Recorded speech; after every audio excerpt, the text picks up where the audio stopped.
How are your daughter now? A shabby door hangs oddly on its hinges, secured to the doorframe with a safety chain. An unpaid energy bill is attached, threatening to cut off the electricity. It's addressed to Mr. Uno Doroita. Looks like we found where Kuno's dad lives. And the place comes with 3 months' worth of utility bills. Let's knock lightly. No response. You'll need to equip the chain cutters to enter. Snip right through the metal. My god. This is probably a terrible idea. A shabby door hangs oddly on its hinges, secured to the snip. The cutter goes through them like dead leaves. The links fall to the ground on the other side of the door. I know there's no stopping you, but let's at least make this quick. We're gonna get our asses kicked, aren't we? Or we just rob the place, that's even better. Revolutionaries love to pose with their guns. Glossy erotica covers the wall, wrinkled from moisture. A phone book lies open on the table, covering a stack of utility bills. Right next to it, in plain sight, sits a small bottle of amphetamine, conveniently equipped with a straw. You sip amphetamines? Take the speed. You pocket the bottle as if it were the most natural thing in the world. How do we get away from Kim so we could share drugs with this child? Air stinks with something sour. Take his pants. A bundle of clothes heaped on the bed. A stained parka, some towels and a duvet. Some socks even. Hold up, Lieutenant. Look at that pile of clothes. He covers his nose. Slowly reach out your hand. Something underneath there is breathing. It's not too late. No one's going to blame you for backing out. You don't have to do this. Just get out. Fuck this, I'm out. We got the speed. Come on, Kim. When you go to bed at night, I might go ahead and split these drugs with a child. It's 1823. We still have a few hours to go before Smoking Man is ready to hang out with us. Take down Kuno's dad? That's optional.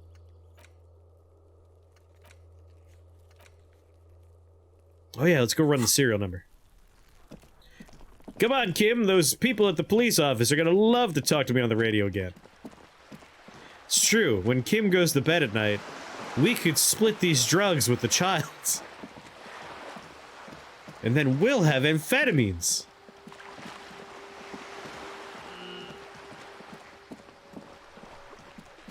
Who are you?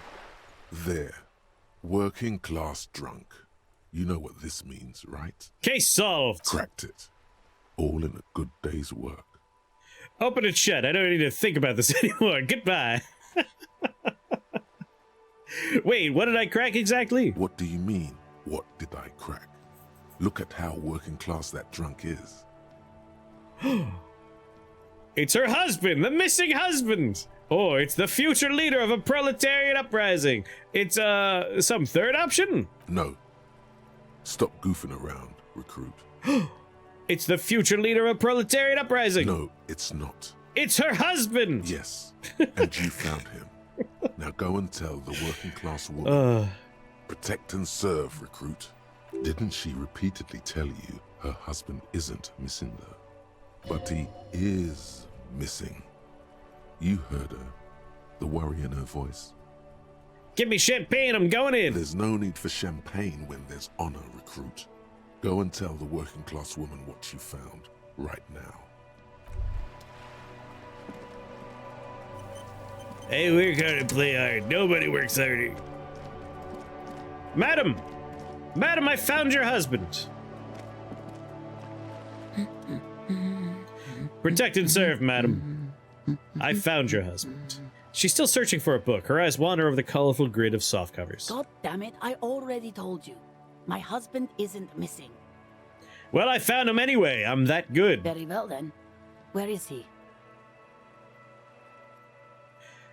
There! Point to the working class drunk right around the corner. Excuse me? I don't follow. There's something else hiding in her voice, though. A trace of worry. I found a working class drunk and I thought he might be yours. Right, 'cause working class women come with alcoholic husbands. You know what? Remember, about that what. Never ever say what. Something bad, I guess. I'm sorry. I say stupid things sometimes. I didn't mean to annoy you. I'm so sorry. I'm sorry, cop. You were right. I do have an alcoholic husband. Although not that one. I just got literally the sorriest cop on earth as an achievement just popped up. But you told me your husband's all right. I did, and he is. He's also an alcoholic. Is he missing as well? No, he's not. Or maybe he is, I don't know. He's probably in the park or in Shamrock somewhere, drinking with his friends. She looks away. I haven't seen him for... Well, to hell with him. She's completely forgotten about her book, staring blank into the distance instead. There. She's worried now.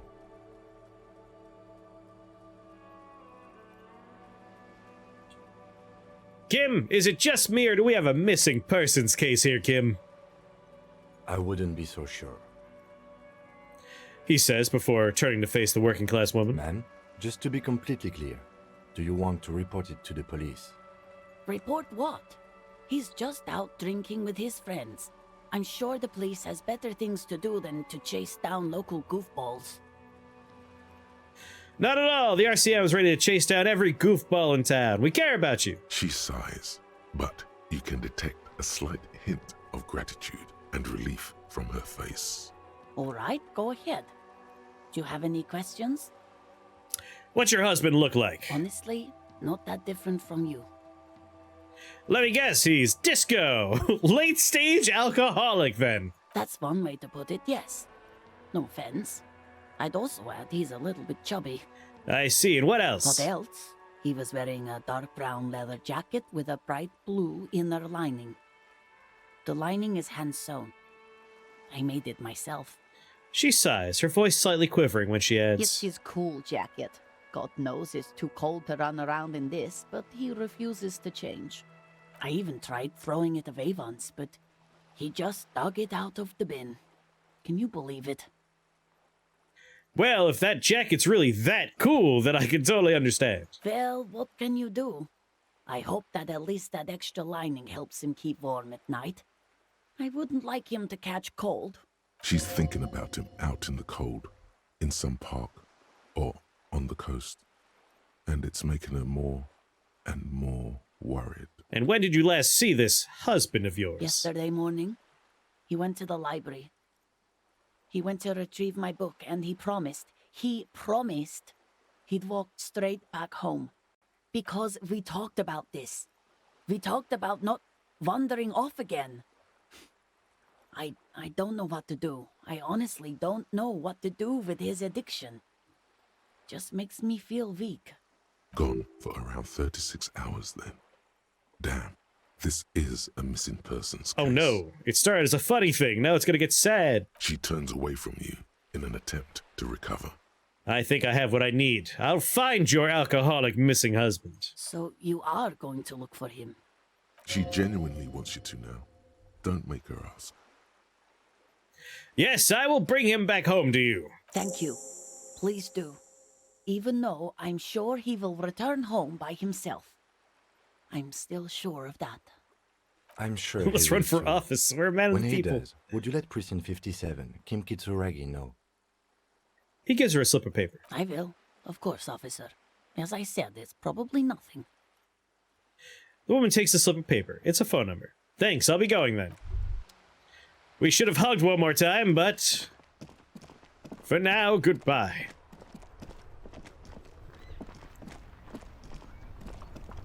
Inside, you see a set of steering levers, a radio microphone, a pull-out tool. This is Precinct 57. How may I assist you? Can you run a serial number for me from a pair of armored boots? Sure, officer. What's the number? And the make of the armor, if you know it. E501001000. The make and model of the armor is Fairweather T500VE. Got it. I'll contact the ICP database immediately. Call back tomorrow. Hopefully they'll have dug up something useful by then. The International Collaboration Police, ICP, is an inter-Isoleri law enforcement service, the crown jewel in the moral intern diadem, alongside EPIS and the coalition government. I'm done with the radio for now. 57th, over and out. In the cabin, you see a set of steering levers. Kim, are you sure I can't have your fuel? God, I wish I had your fuel. Alright, we gotta find a working class husband. Call back tomorrow for the armor stuff. Oh yeah, ask Kuno about the stuff. Now I need to figure out where my car is so I could siphon my own fuel and paint the wall. Let everyone know you unlocked the door. Ask around about the tattoos. Oh yeah, ask around about the tattoos. Hey, lorry driver. Still here. Stuck in this damn jam, my man. Nope, I don't see any options about asking about tattoos. Racist man! You know anything about tattoos? Looking for something odd? Nope. Wait, do I have to equip the photo if I want to ask people that? Doesn't look like I do. Oh, I do have to interact with it. An intricate web of blue lines stretches across the torso of the hanged man, from the right shoulder to the solar plexus. Each time the lines intersect, a small white star is formed in their crossing. Hundreds of fading asterisks riddle his skin. Their concentration is highest around his heart. It still kind of looks like a map of the stars in the night sky, but something's not right. What's the meaning of this tattoo? For you to discover. You've gotten as far as you will without assistance. Someone close to the victim might know. Someone who knows about history could tell you. History? History, you say? I don't think you're the man for the job, but I'll check anyway. 3, 2, 1. Nope. I think Renee is a good The option. lorry's stuck.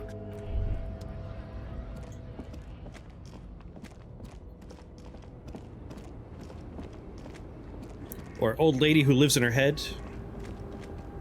The woman is still hunched over the railing. Huh? What is it? What do you want? Nope. Alright, bye.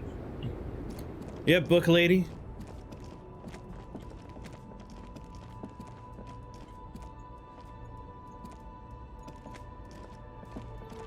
Alright, I think Renee is a good option.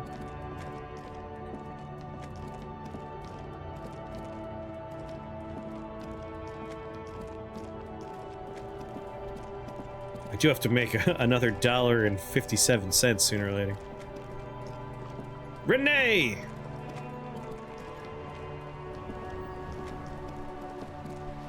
Vigilance officer, what can this old carabinier do for you?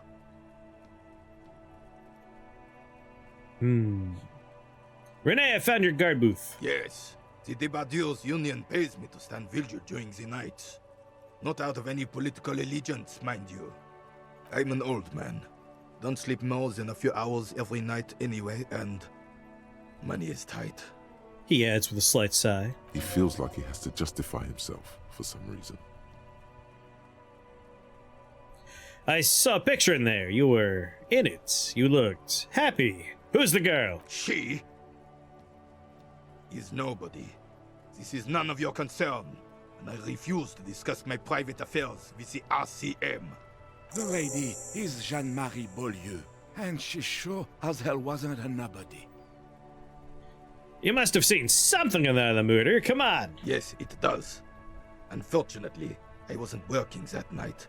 Been on a 2-week leave since last Monday.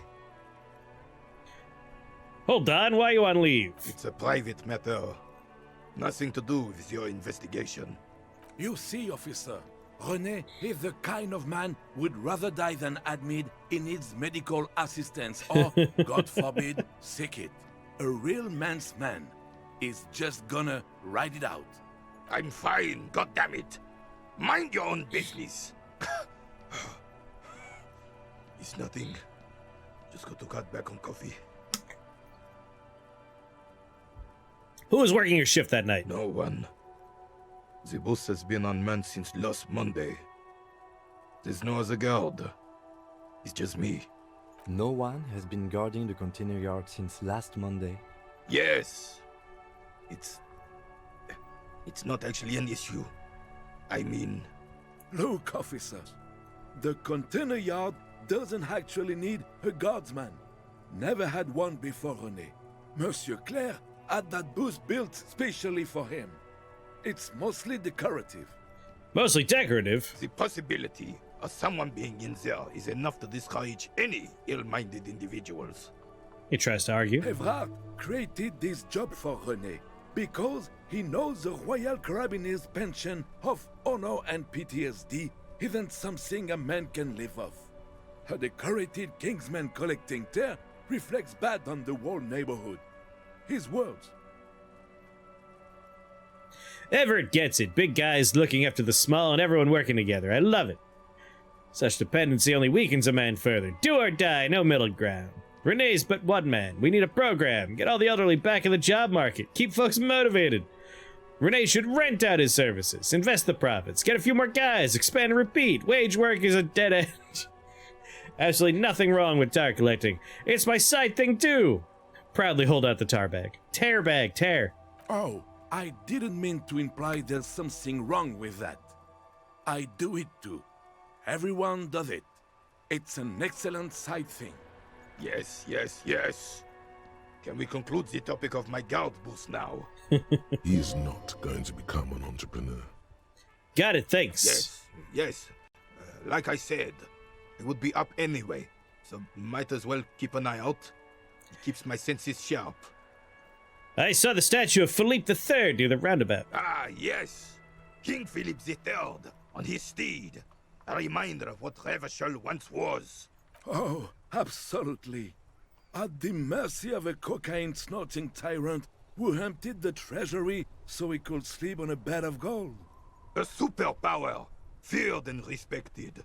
A testament to what this country can be under the leadership of a true king. Someone who knows how to rule. Doesn't sound like he knew how to rule, though. And how should a true king rule? Decisively, without fear of offending the sensibilities of the frail and weak-minded among his subjects. This is something the insurgents never understood. Seems to me a leader should take care of his people before himself. A nation is only as strong as its leader. That's why it was such madness to try to... Don't get started on that again. What happened, happened. There's some weirdness in his voice now. He's heard this rant many times before. The Carabinier doesn't reply, but his entire being communicates unbreakable resolve. Let's talk about something else. Right. Come on, 3%! Still, all you see is an old soldier refusing to replace his uniform with a civilian attire. Anything else I can assist you with, officer? Thanks for your time. I have really outdone myself. This is divine. He takes a bite out of a sandwich. Yes, that's what you need, Gaston. More padding on that fat arse of yours. I hope your heart gives out. René, it's a little pleasures. Life doesn't need to be a struggle. Hello, officer. Yeah, I like this guy. How might I be of assistance on this fine day? That looks delicious! Can I have a bite of that? I'm sorry, officer, but I really don't share food. Nothing personal, it's just a principle. The only one you have. Don't be a dick, Gaston. There's plenty for everyone. Okay, I'm not that hungry anyway. Oh, that's good. That's very good. You must have other business then? I love you can just fixate on the sandwich. What do you know about that dead man? Let me think. I heard someone was hanged and left on a tree for a week. But that's all I know, really. Really, you know absolutely nothing else. No, officers, I'm sorry. And I really would like to assist.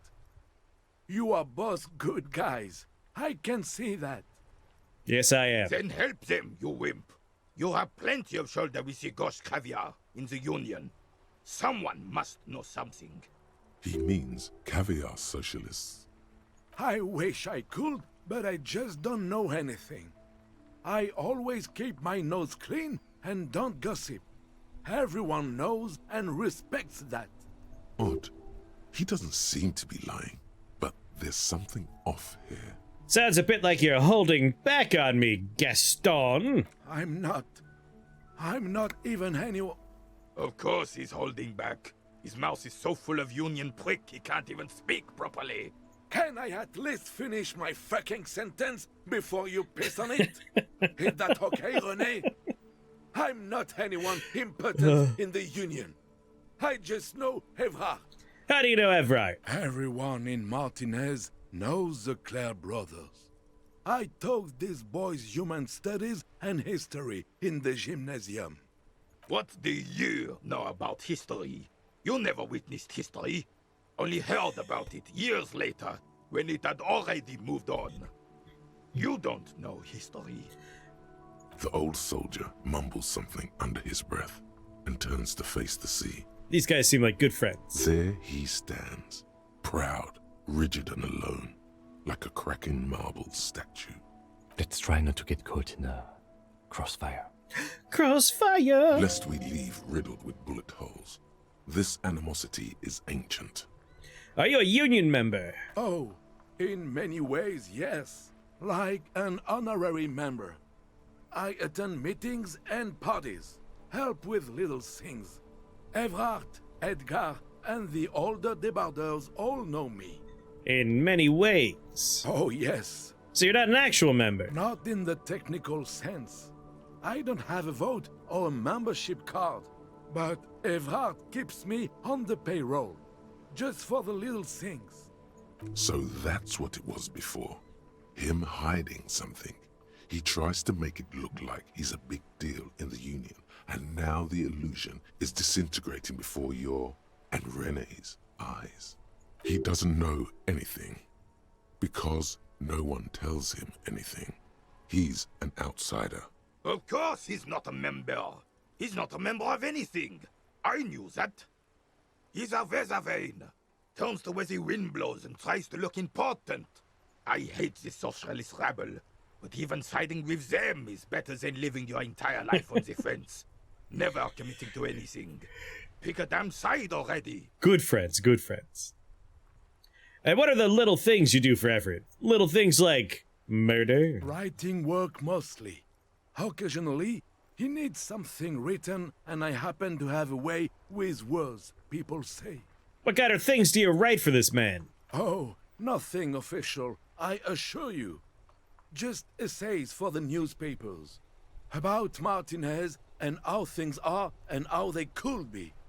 Evrard and I have these long talks where... Well, he tells his little pen man exactly what to say. It's commie propaganda, plain and simple. You should be ashamed of yourself. Are you a caviar socialist? I don't even consider myself a regular socialist. Politics is not really something I involve myself in, officer. Surely you need to believe in something. Freedom, the people, Revicol, even just money.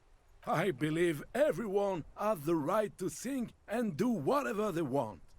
Even if it's nothing at all. I'm very adaptable. Oh, mon Dieu. The carabiner's eyes close again. Like he's never going to open them ever again. Thanks, that's all for now. No, thank you. For being consummate professionals. You'll have this case wrapped up in no time. Oh yes, any day now. Anyway, you mentioned Jean-Marie... Who is that? Sweet Jenny. She was the finest woman in all of Revachol. Maybe the entire world. Do not defile her memory, Gaston. Let her rest in peace. What happened to her? She died of pneumonia 2 winters ago. It was a quiet passage, peaceful. He smiles faintly. René and I were both by her bedside when she... He pauses, searching for the right word. Died. No use sugarcoating it. Won't bring her back, will it now? Departed. Until the very end she couldn't decide between us. The most indecisive woman I've ever met. Oh, so you both knew her then? We knew her, all right. Lived on the same street our entire lives, just 2 houses apart. The 3 of us have been best friends since we were 4. She was René's first girl, back when the prick was 16.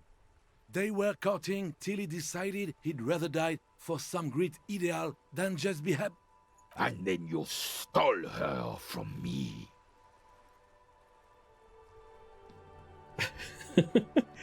Let's just see where this goes. Well, technically, you stole her from me, because we'd been pretty close ever since you two had that falling out over the ink you spilled over her pretty yellow dress. We were just boys then. This was different. You, Tall veteran looks at you and nods. no point starting this all over again. For the 1000th and the first time. Especially when we have company. Officer, So why do you think she was so indecisive? She could never make up her mind about anything. What to have for breakfast, favorite color, or which one of us to marry. The look in his eyes is happy and distant. She was always leaving one of us for the other, but never long enough to actually get married. Women, am I right? Heck, technically, we're both still engaged to her. you always confused her. Couldn't let us be happy. Seduced her with your fancy words and pastries. Whoa, pastries! He suddenly remembers you are still there, falls silent, and turns away. That's some juicy gossip. Anyway, thanks for sharing. Of course, officer. Memories are all we have left. Bye for now. I won't try and weasel you out of your fucking sandwich, I guess. Who knows about history, goddammit? Try the bookstore lady? I doubt she knows anything. She's a fake intellectual.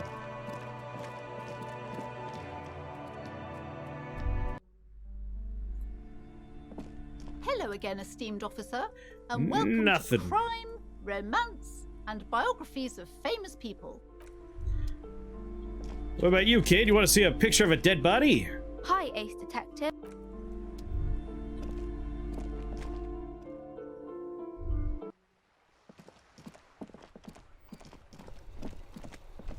Pop in here, ask some of the folks that live in here.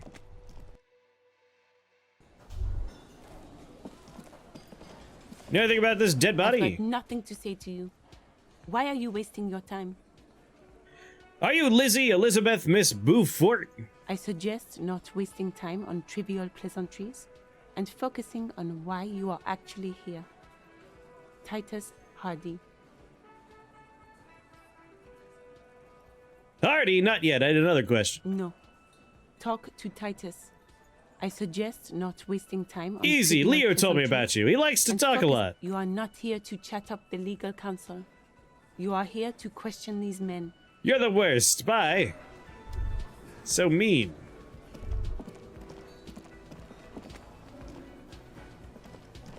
You might know something. Oh, hello, dear. There you are again.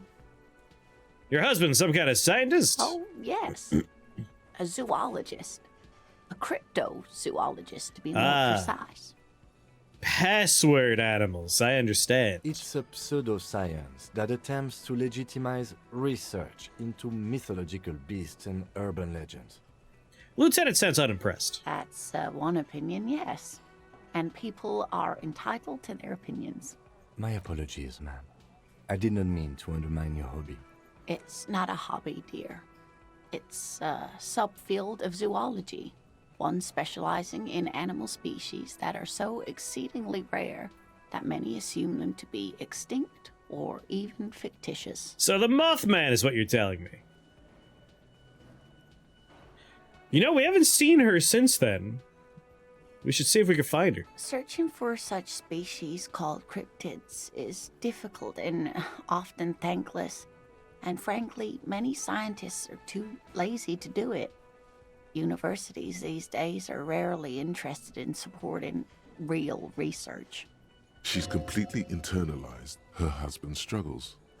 They are her own. Maybe you could convince her to tell you about some cool cryptids. Tell me about some cool animals. There's really no point in manipulating anyone. She'd be only too pleased to tell you about her work. Go on and ask. Hey, Lena, I'd like to hear about some of the cryptids you studied. Can you tell me about a few of them? Oh, I'd be delighted. Truth be told, I could really use the company too. One cryptid, not a couple. One.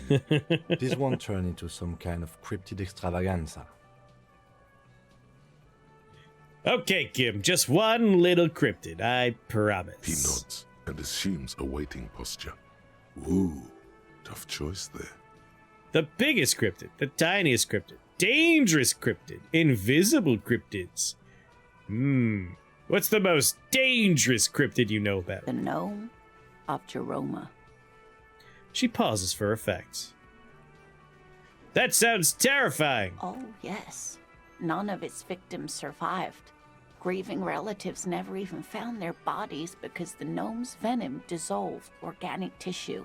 And what's this thing look like? It was reportedly a small creature with webbed fingers and a protruding forehead and an ungainly little thing. Quite scary to look at. A couple of campers found it when it was already dying. They heard an odd wailing in the woods and followed the sound. They were scared and wrapped it in tarpaulin to suffocate it. It still took the gnome of Jeroma an entire day to die. If the body of the creature was found, why aren't there detailed illustrations of it in science textbooks, confirming the existence of these very little species? Apparently Pennsylvania has its own cryptid. There's lots of cryptids out there. Which one's the Pennsylvania one again? I feel like I knew this name. No, I can't remember. Trying to remember the one that's supposed to be in the woods, like a 2-hour drive from me. Has a stupid name, but I can't remember it now. Alas, the first scientist who got his hands on the creature's corpse put it in a jar of formaldehyde, thinking that would detoxify the gnome's venom. Instead, all the venom leaked out of the creature's teeth and into the surrounding liquid, dissolving the creature itself. A poetic end, perhaps, but a real loss for science. Squonk? Like the mighty stink ape. Man bear pig, of course. Alas, always alas, and then it was gone. Isn't that overly convenient? Well, it's a perfectly good explanation. Stop being so skeptical, logic. Sure, a perfectly good explanation. It dissolved in its own venom. Go on then. Ask about more gnomes or whatever. And what's the biggest cryptid? Hey, you promised you'd only ask about one cryptid. Right, okay, we can move on for now. Be dishonorable to renege on I'm promise. glad you see it that way. Did we have anything more to do here? Goodbye. Gart, my man! My fine fellow. Can I help you? Here's your trash container key. Thanks. I hope you found what you were looking for.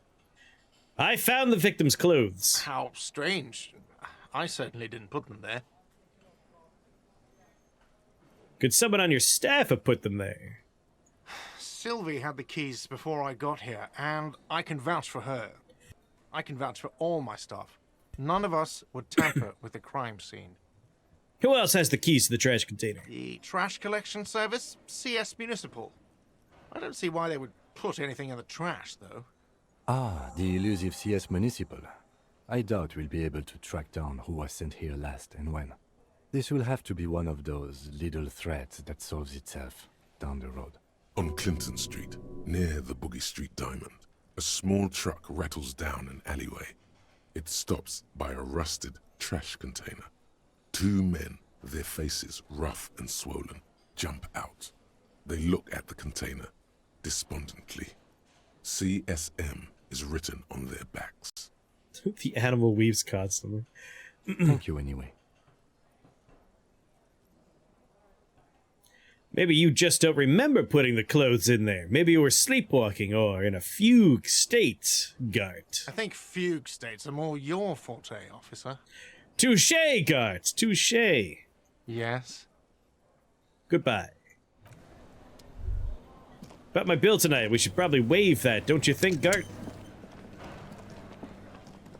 The man ponders his cooking utensils and gives you a little nod, acknowledging your presence. What's in that bush you're making there? The man says a couple of sentences in that strange language of his, and then seems to wait for you to speak. I'm pretty sure he asked you a question. He doesn't know your language. You can just say something cool in return. Mercury rising. Horse need more vodka? Picks up a bottle from the shelf. Okay, so it's vodka that keeps the men happy and in good spirits. Clever move by the Union. Vodka borscht! I love it, Bratan! Turn it the fuck up and then ask for some yourself. Oh, necktie, where have you been? Turning it up seems like a dangerous idea, honestly. The place is a powder keg. Yes, turn the vodka up. He smiles, nodding vigorously, then pours half a bottle of vodka into the pot. With a whistle, he stirs the brew. Leo said you're friends with Manana, is that true? The mention of Manana gets his attention. He smiles and delivers a whole slew of unfamiliar words and lively gestures. Then he falls silent again. They're friends. Garcy, think I have some of that brew? He smiles and nods enthusiastically and, chattering away in his language, ladles some brew into a small thermal cup. Then hands it to you. Anyway, I don't need anything else. Stay masculine, handsome. And thanks for the vodka.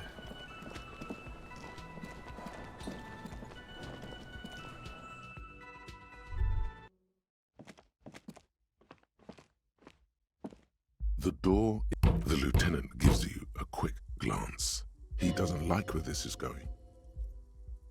Knock again. Still nothing. The lieutenant gives you he doesn't like where this Fine. He knows I'm gonna knock on the door 1,000 times. Wait, is that the lady that we talked to last night? I hope I have enough cans to, make up the difference in what we owe for tonight. Otherwise, we're not sleeping indoors. Kim, can I stay in your bed with you? Come on, Kim. Yeah, I don't know where that lady we successfully flirted with is. Looks like the circus left town, but the clowns are still here. Titus does not look particularly happy to see you.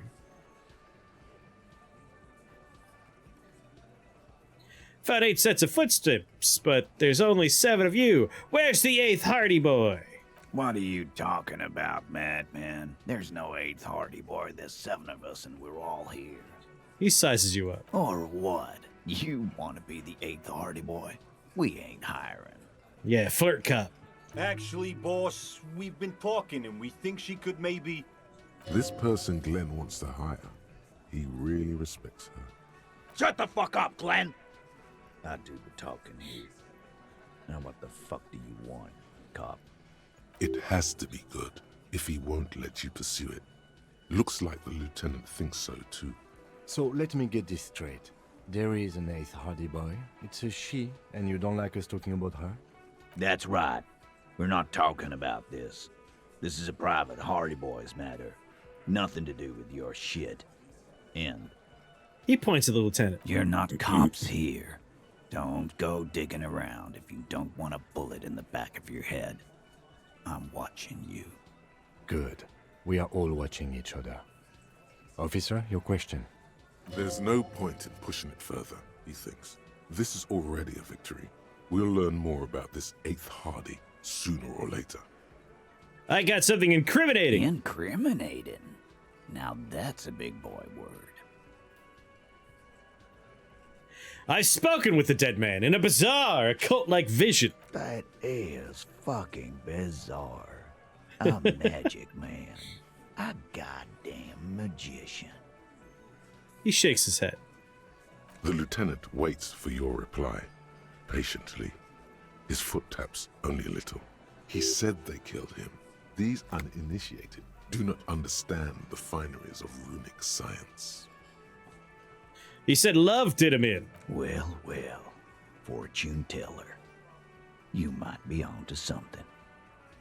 They don't just end up in trees for nothing. Boat lady, that might be a good place to go. There was a speck of truth in there for him. You accidentally touched something. We had something else, beside the occult vision. He turns to you. We had to have something. His foot tapping has become less patient now. Why are your boot prints all over the seat? You mean these boots? Size 46, steel reinforced toe. We all got a pair. We wore them the night we took the pretty boy out back and hung him by the neck. Yeah, we did this. Together. All of us. Until he was dead. That's why our prints are all over the scene. Aha! So you just confessed to the murder! Goddamn right. No. These 7 honest men have equally come forth. They told you what happened, so that you don't waste any more of your time. All 7 together. They're diluting responsibility. It's an anti-arrest tactic. Why did you kill him? Why? 'Cause he was worthless mercenary scum. And he stepped out alive in my town. So he's a mercenary, that's it? And he stepped out of line. He repeats, jaw clamped shut like a vice. What kind of mercenary? The kind that shows up when you start a strike. The experienced kind, too. Had Kohoy and Semenine written all over him. Ex-Oranese Special Forces. A live grenade. Right here in our bar. This one has a special gripe with him coming here. I can't prove it, but I know he was sent by the Wild Pines. They hire merc shit like that. Story of every strike from here to Samara. Right, but what did he actually do wrong? Wrong? He harassed women, raped one, harassed workers, threatened to kill some as a warning. He wiped spittle from his mouth. From rape to harassment to threats of violence. Why the strange de-escalation? He regrets mentioning it. Hopes you didn't notice. To kill us all, if we don't open the gates, if we don't let the scabs in, if we don't bend over. That was before he started coming here. Yeah, he said it was his favorite joint now. Started coming here every night. Drinking, grabbing girls. Grabbed one of ours mid-karaoke, right there on the stage. He grabbed someone? Lieutenant's trying to make sense of this flood of information. Yeah. This girl's on the mic. A beautiful girl. Young. Gets into the second verse of Lover Lake. The fucker grabs her legs, starts screaming. Show me your cunt! Why don't you show me your cunt? Then, he gets knocked on the head with a wine bottle. Doesn't even fall down. Was this the same girl who was assaulted? Aren't you fucking listening? My man is talking to you. He took care of it. They got the girl out before anything else could happen. Yeah, me and Eugene got her out. Aren't you fucking listening? He repeats like a parrot. There's something odd here. Seems like they don't want to talk about that rape Titus mentioned. Why not? This is a serious allegation. Right. Make them talk about it. Right, but who did he rape then? This is a very serious allegation. No. You're not getting the name. That's a Martinez matter. And I'm not discussing it with you clowns. There's nothing you can do for now. He's stonewalling you. And who was calling the shots that night? Are you deaf? There will be no singling anyone out. You can't arrest a Hardy Boy without arresting all Hardy Boys. Maybe I won't play this. I'll play headphones. Just wear headphones. You'll be fine. Do you think you could do that? Do you think you could arrest them all? A shadow of a smirk passes her lips as she tilts her head. A trick question. Don't let her lead the conversation. No, but seriously, who calls the shots around here? Who do you fucking think does? He sounds more amused than angry.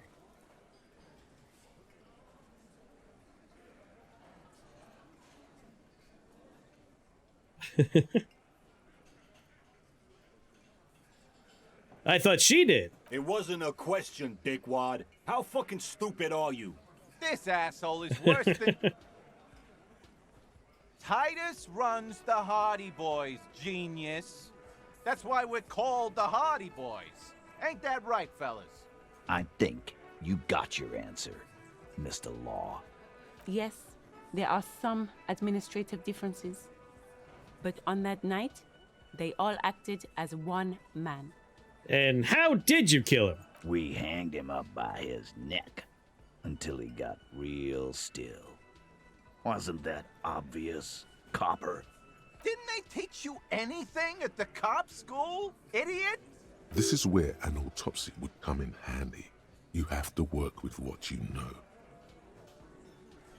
We need more. Did you muffle him? We haven't heard any reports of screams. Titus, you don't have to clarify anything. We overpowered him, dragged his unconscious body to the tree, put a noose around his neck, and hanged him till he was dead and steady. Then we left him for seagulls, maggots, and you fucks. Make them a bit more uncomfortable first, then see if it all adds up. Where did this overpowering happen? Weren't you fucking listening? The fucker came to our bar. It happened right here. And how'd you manage to overpower him? With numbers, asshole. How do you think? You're right, Lizzie. I've done enough explaining here.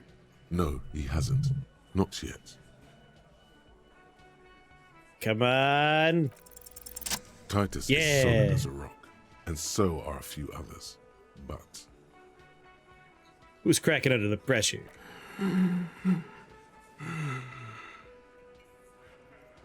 This one, he's sweating profusely, and he has difficulty breathing. They smartly kept him out of the conversation thus far. Definitely the weakest link in the chain. Hey you, big guy! Having trouble breathing over there? No. He looks up startled, his forehead shiny from sweat. A few coiled locks are peeking out from under his warm woolen hat. Of course he's having trouble breathing. Just look at how fucking fat he is. Fuck off, Shanky. Angus is a powerful guy. All muscle. keep your eye on this powerful guy. Sooner or later, he's going to break like a piece of twig. There's something you're not telling me. We've nailed a couple of low ones, and I've definitely failed a couple of high ones. And fuck you, too, Copper. Picking on Angus like this. We're done with this schoolyard shit. And just so you know, he doesn't have trouble breathing. His all-muscle comment wasn't sarcastic. He's genuinely trying to look out for Angus. This one is a stone wall. You won't get more out of them about the night of the murder. Not yet. Right. I have other questions about the lynching. Like what, Copper? So you murdered him just like that, no remorse. How many people have you sent to the Shays? Ever felt remorse for them? Chaise électrique is the method of capital punishment in Revachol under the Coalition. During the suzerain's reign, it used to be the firing squad. Or send them to Reunion to rot. For 20 years. For life. He says it as if it were worse than anything.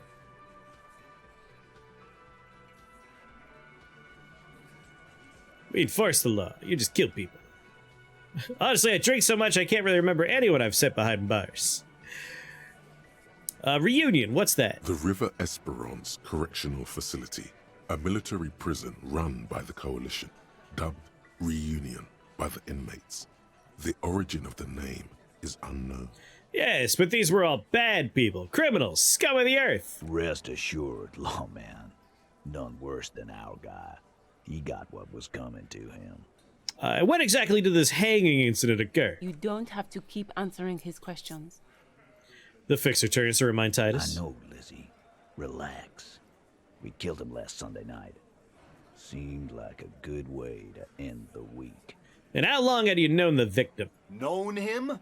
We don't associate with scum like that, asshole. Yeah. Who do you think we are? Quiet. He came around about 3 weeks ago when that Pines cow first sailed into town. Happy? By the Pines cow, you mean Joyce Messier? The representative for White Pines? The same company you're striking against? No. I mean the Pines cow. The stupid-ass cow they sent in to fuck us over. But you know what? He rubs his chin, pretending to mull it over. Why don't you ask her about the pretty boy? I'm sure she has interesting things to say when you ask her hard enough.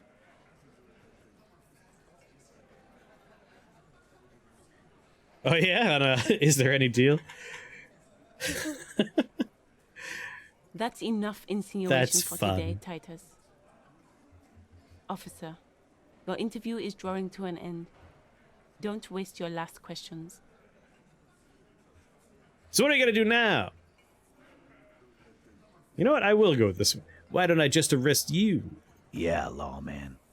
Why don't you? It's almost an anthropological sight, watching him try to assert dominance over you. Not in the arresting mood? His mean little eyes come alive with hatred. By your side, the lieutenant keeps his hand away from his holster. You hear the nylon of his coat hiss as he steps closer. Easy. Walk back from the provocation. They're armed, and they outnumber us. The lieutenant tries to establish eye contact with you.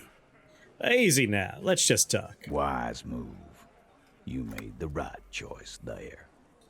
Now make another one and get the fuck out of our booth. We're not gonna do this again. So what are we gonna do now? Nothing. Your investigation here is done. Leave Martinez, go back to your stations where you belong. I think we're going to stick around, thanks. Some things don't add up here, Titus. Lieutenant closes his notebook. I've done this job for long enough to know that people don't just confess to first-degree murder, even if it is a group responsibility. Oh, thanks. We're going to look into this. Good luck with that. You've heard everything a rent-a-cop is gonna hear from us. Real law officials. You're lucky you didn't get a beating. Rent-a-cop. So that's what this is about. He doesn't see you as his equals. Authority, 3% chance. Establish authority. Oh. Yes. Authority. Feverish thoughts race through your mind.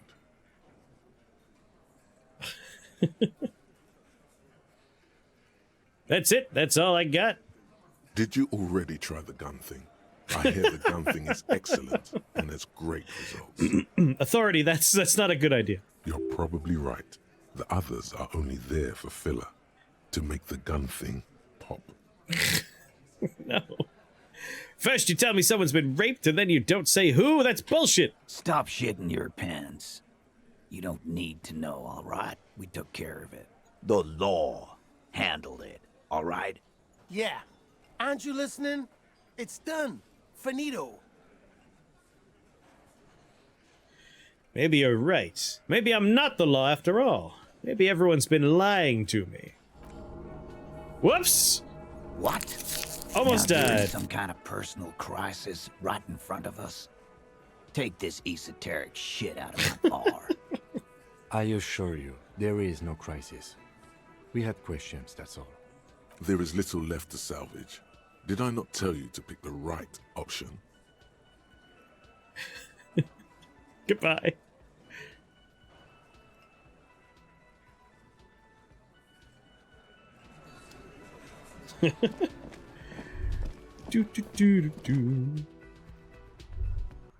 All right. Oh, it's almost 21 o'clock. Let's head up the boat, and then we'll find our good friend, the smoking man.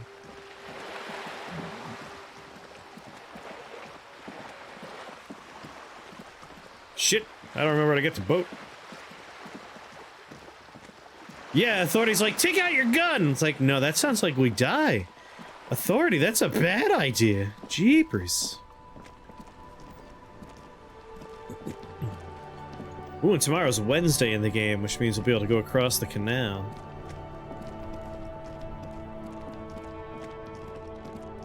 Hey, you! You know anything? You see a Samaran Street. The name? Happy shopping, officer. Everything's From out on the bay. You're I've talked to you before. Very cool. Bang, bang, bang, bang. You're right, officer. 100%. No playing around then. Strictly business. Wait a minute. Maybe I can interest you in some premium menswear instead. Did we talk to him before we had to restart the game that one time? Is that why this is all pretending like it's new? Anyway, we have a 42% chance to convince us to give us money. Start with a little compliment, then work your way up from there. I'm gonna get my $20. Business. Remember. Hey, you seem like a really successful entrepreneur. Would you like to support a member of the local police force? Oh, okay. But why, officer? Think of it as an investment. An investment? What kind of investment? It's an investment in me, a highly experimental human being. My risk-reward ratio is insane. I can't not take that one. I guess it can't be any riskier than speculating in exotic derivatives. How much are we talking about here? 5 real. What? Only a $5? You can't even buy a pack of Royal Extras with that.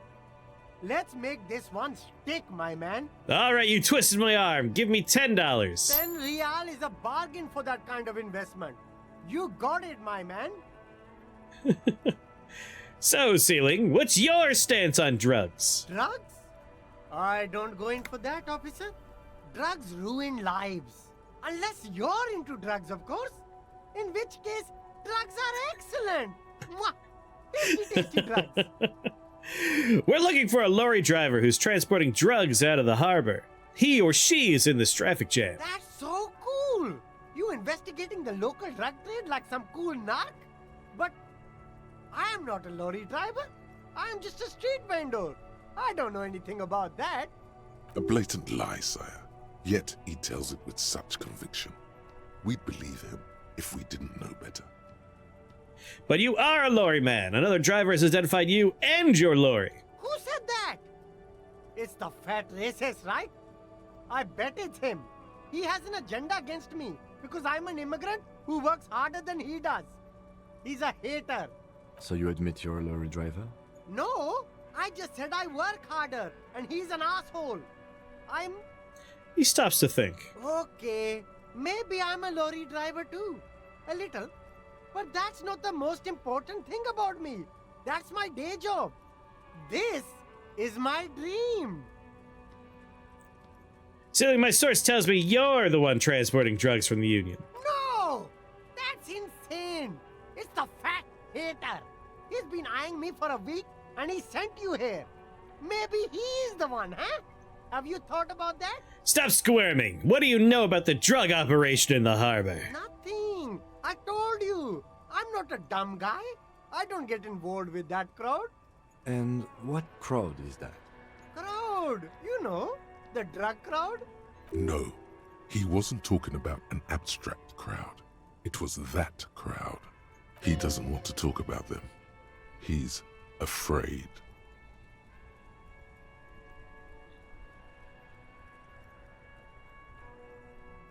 Who are you afraid of, Ceiling? Look, there's bad people doing bad things here. That's all I know. Please don't get me into this mess. I've spent 15 years working my way up. Here we go. There's a tiny bit of truth on the table. Zoom in on it. Good buddy, Ceiling. Help us out. No one will know it was you. It's a she, okay? The other drivers call her the lady driver. You're better off staying away from her. The way they talk about her, she's no lady.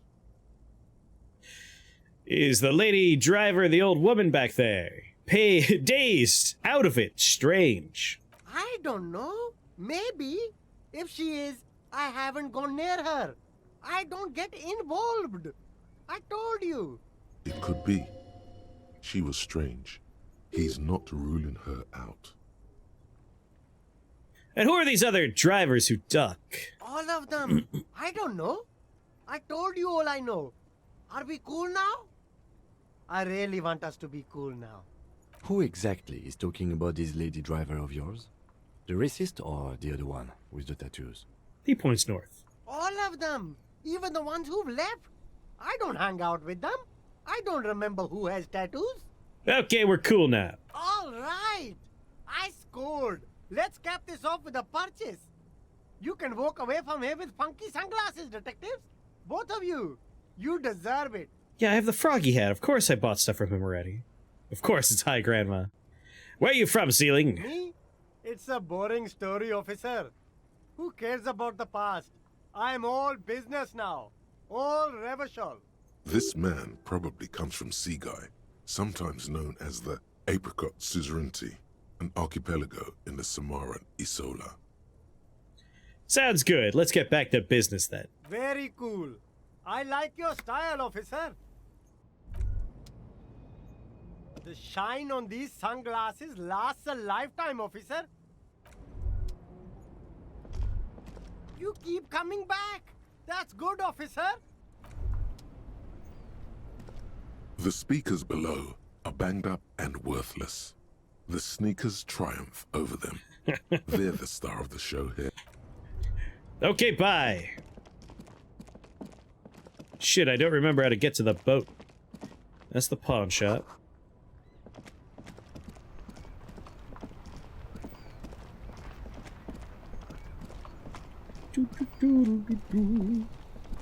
Still here. Stuck in this damn jam, my man. What's up? I heard that one of the drivers is a woman, but I don't think she's here. Do you know this lady driver? I don't want to talk about that. He shifts around, suddenly uncomfortable, then looks away. Why? Do you know something? What is it? Man, I was hoping it isn't going to be her. All I can say is, she isn't around here anymore. She isn't some evil drug trafficker. And I don't know where she is. What does she look like? A youngish woman.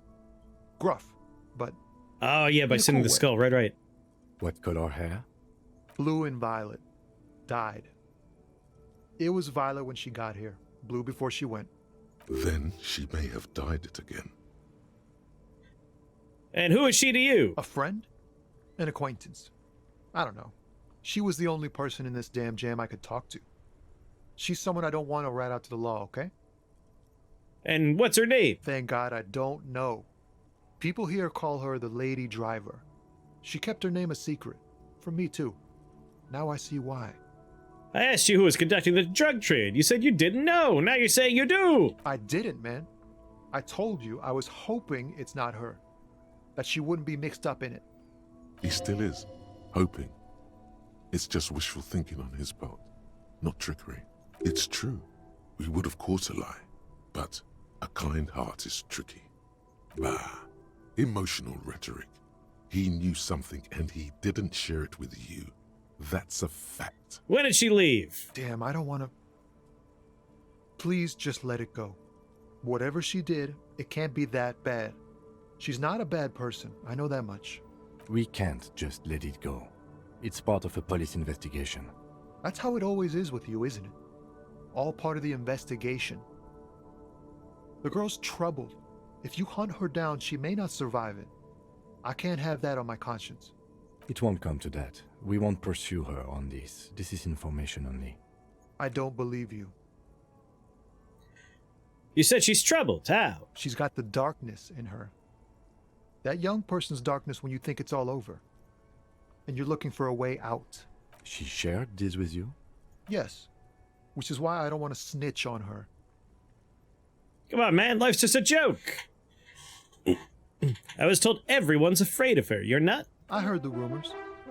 I saw the other drivers looking at me strange when we talked. And she told me, too. That she's had Mr. Clancy. But I wasn't afraid of her. More like Thank you for that raid.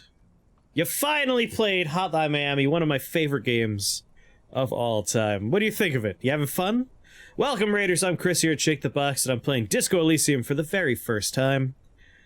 My police officer is an alcoholic hobo who's very sorry and feels bad all the time. And he's kind of inspired by Zap Brannigan, so I'm using Zap Brannigan's voice. Holly May is a pretty fun game. I get all the secrets to find the password. Oh, should you get them all? It's very annoying to do that, but yeah, go for it. We're trying to find out who's selling drugs over here. Mostly so I could take those drugs. Did this violent life include drug trafficking? Well, it looks like it did now, but we didn't talk about that. We talked about life, you know? She talked about her mind. When she left, did she leave her lorry behind? Fuck, man. Go grill someone else with these questions, okay? There are plenty of drivers here who couldn't stand her, or were afraid of her. They'd be more than happy to rat her out. He's right. There are other options. The raceman, for one. The grey-haired woman. Maybe she knows something. Wait, this guy says they're friends. Then, acquaintances. And he's okay with others ratting her out. Push Tommy and it will break his heart. And his spirit. Don't expect you to be pals.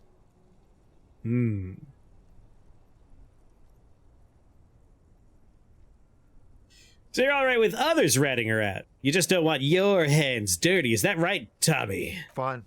I don't want to be a butcher. And I don't want to be a knight either. I just want to be a person who can sleep at night. A little fame wouldn't hurt too. Fine, I'll drop the matter for now. Because you're a nice guy, Tommy. Thank you, You're a nice guy. Wow. This makes me feel like I should pick up smoking again. Would help with my rhymes too. But I do have the option to come back, and I probably will. Alright, bye, Tommy! I'm gonna go talk to the racist lorry driver and see if he'll sell her out. Hi, racist douchebag. Looking for something, Hunt? Come to tell me to fuck off again? I know you've been giving me the runaround. Fess up! Where's the lady driver? I don't know what you're talking about. Then why are you smirking? Just tell me which one's her lorry. Listen up, fuckwits. You don't scare me. You cops don't run Revachol West. You don't run Martinez. You don't run anything. So who does, lady driver? No. He means La Puta Madre. A legendary, and not in a good way, crime boss from Jamrock. Controls what is probably the most powerful organized crime outfit in Revachol West. Yeah, Tommy's a good guy. Looks like the lieutenant has a plan. Let him do this. Yeah, him. Cross your arms and nod. Then I presume you are familiar with his peonies. Yeah, they're his little bitches. He's got them all over the unions. Not just the unions. He has peonies everywhere. Some say he even has them in the RCM. Dirty fucking peonies who'd do anything for him. Multi-ethnic drug addicts. Oh, Kim's gonna play into his fear of other races. The lieutenant adopts a rodentine quality. Be cool, sire. He's getting into this. Say nothing. You're not peonies. You wouldn't be investigating a drug thing if you were. No, of course not. We are not peonies. But if we were, and one of Madre's drivers were to be stealing from him, then it's a good peony's job to find out who that is. He's surprisingly good at this. Not bad at all. Look at him lurching. I'm so proud of Kim. It's not a hard job. It won't take a long time. It won't make Padre Madre angry. But a stupid fucking racist is standing in the way, protecting this fucking thief. I'm not scared of you or the mob. I'm under the protection of the Lorryman and Carter's Guild. You've seen that corpse in the ceramic armor there. Did his shitty little guild protect him? Nah, you wouldn't just leave him out there if you... He tries to light a fresh cigarette, but his hands are shaking now. The sentence simply ends. The lieutenant turns and gives you a barely perceptible nod. I softened him up as best I could. Now it's on you to finish the job. Half-Light, come on, baby, don't fail me. Men like Yes! this only respect two things: strength and fear. Show me your lorry right fucking now! The lady driver's lorry! Where is it, you fucking scumbag? Fuck you, I told you. I'm not gonna... There. His voice grows smaller as yours. All of these are very good. I'm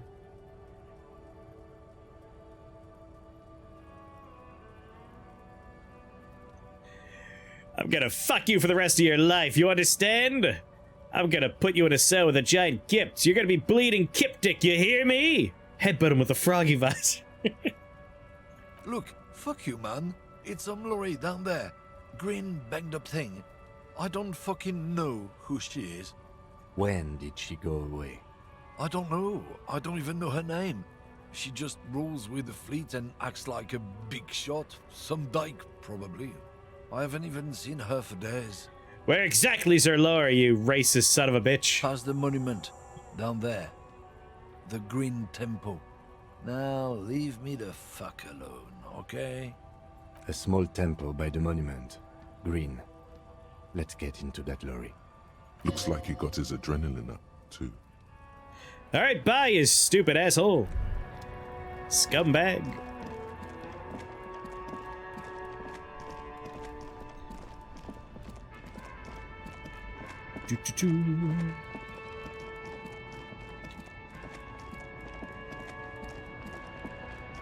It's almost 21, it's true. This green found, A to Z, contemporary, is parked in the shadow of the ruins. I know, I'm so proud of Kim. Overhead. It's seen better days. This must be the one he told us about. Unless he was lying. How are we gonna get this open, Kim? Use the pry bar to smash the window. Good idea, Kim! I don't know how good it is, but this investigation has taken long enough. We can't afford it to take any longer. You had me at smash it with the pry bar, Kim. You know how much I love smashing with pry bars. This green found, A to Z, contemporary, is parked, pry bar in hand. You take a hard swing at the window. A loud thunk rings out and the pry bar bounces back, leaving a tiny spider web on the glass. Looks like the window might be shatterproof. You may have to rethink your approach. Really? Hit it again. Another futile thunk sounds in the brisk coastal air. This has been hard enough. No need to make it any harder. The lieutenant takes the pry bar from you and gestures for you to step back. Then, with short warning, he smashes it into the window. Droplets of glass fly everywhere, shattering over the lorry floor and pavement. You can just reach in now. Nice work, Kim! Mm-hmm. It went better than I expected. Open it from the inside. Of course, Kim, it must be said I loosened it for you. I did 90% of the work, but thank you for doing that last 10%. We've brainwashed him. He's full co-conspirator now. The smell of cigarettes and perfume welcomes you. The cabin inside is plastered with old movie posters. Actresses smile from the walls. There's a radio transmitter in the front and a toolbox tucked under the driver's seat. Some tools lie scattered near the pedals. Oh, baby. Pull out the pull-out toolbox. A metallic drawer slides out from the seat. It's empty, except for a folded newspaper. Unfold the newspaper. It's an issue of Périphérique from last Wednesday. A piece of paper falls out from its pages. Pick up the note. It looks like an article ripped out from a radio enthusiast magazine. Complex mathematical equations explain the basics of something called the ULAN frequency system. What? The ULAN frequency system? I've never heard of that before. I know of FM, AM, UKV, but... His thought trails off. The pull-out toolbox slides back into its nest. The rest is as it was. Admire Radio, the posters. A trace of motor oil smell under all the cigarettes. These are movie posters featuring starlets from long-forgotten films from the 20s, the teens, even the 90s of the last century. One of them particularly catches your eye. A centerfold of an ingenue attached right above the back seat. Study the centerfold. The actress is draped in a sheathed dress, one of her shoulders bared. The faded remains of an autograph run across the poster. She's looking past the camera. A feeling of tenderness washes over you. a longing even, perhaps, and gentle tragedy. This is Tijon, a starlet from the dawn of cinematography, less known for her talent than her tragic, untimely death. What happened to her? She wasted away in a drug den called the Door to the River, not far from here, on Boogie Street, a mixture of cocaine and morphine. She was afraid of the world, and the camera, too. Cocaine and morphine, that's called a slow fastball. The actresses and the rear actor all smile you a warm goodbye. A radio transmitter is attached to the dashboard, and a toolbox sits under the driver's seat. What are you gonna make for supper, Sally? Check the pedals. You wedge yourself under the steering wheel to get a better look. Seems like the few tools lying around here, a hammer, a pair of pliers, a rusty wrench, have been casually thrown there by the disorganized driver. But one odd detail does catch your eye. A piece of sandpaper has been glued to the throttle. Sandpaper adds extra grip. Looks like the driver has glued a piece of sandpaper to the throttle, Kim. Probably to offer some extra grip, Kim. Sandpaper? A novel technique? Scrambled egg and broccoli stir-fry with noodles? Sounds nice. Sandpaper would also rub off the pattern from the driver's right side boot sole. Yes? He likes where this is going. Do the honors, he thinks. Connect it yourself. One of the footprints at the crime scene had an aberration. One sole was smoother than the other, Kim. Which means that the missing lady driver was present at the lynching. The lieutenant's eyes light up behind his prescription glasses. And she's also the one running the drug trade. What a handful. Women! Always up to something. Now we know for certain who's the missing eighth person at the lynching. Do you think that Hardy and his boys could also be involved in the drug operation? I think the entire union's involved. Maybe in all of Martinez. Look around suspiciously. That would fit what Joyce has told us, but I don't want to make any assumptions. Understood. We should still go and see what Titus has got to say on the matter. Are we finished with the lorry? The movie stars are still smiling from the walls. The radio transmitter sits on the center console, and a faint smell of perfume is in the air. Examine the radio. Looks like the frequency dial is absent.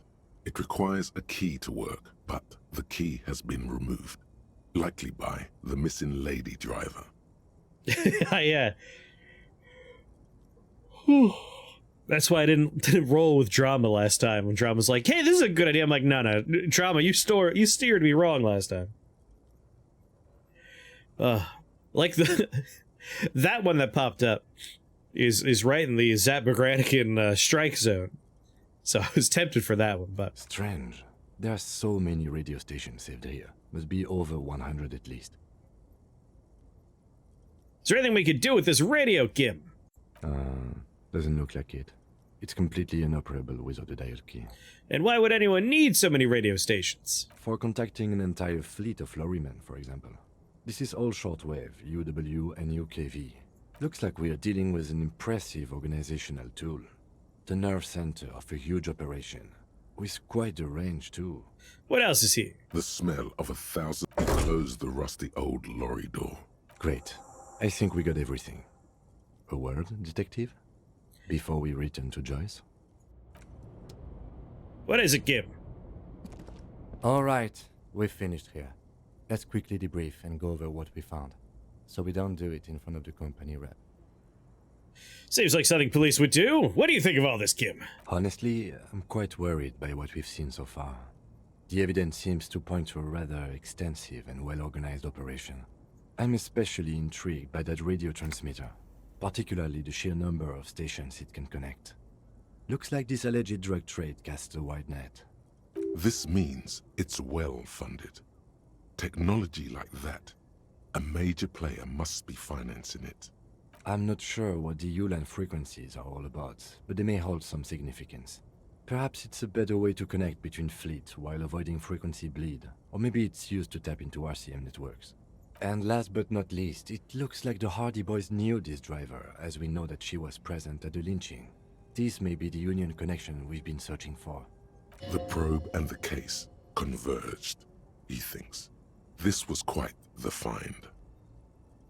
So it turns out this is connected to the Union. Will the RCM open an investigation of this? We should return to the murder case. See what Joyce tells us about the lynching. When we are done for the day, I call my station and suggest our narcotics department look into it. There are more than enough grounds to start an official investigation, sometime later when we are done here. We do not want to get caught in that. What are you thinking, Kip? The fact that one hasn't started already gives me pause. An investigation, I mean.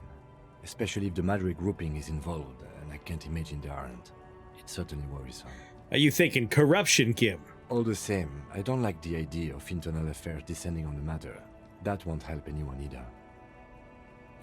So it turns out this is connected to the Union. Like Joyce told us, yes, logistically.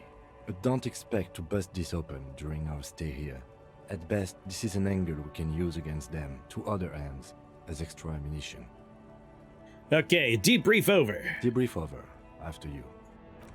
Let's go find that smoking man.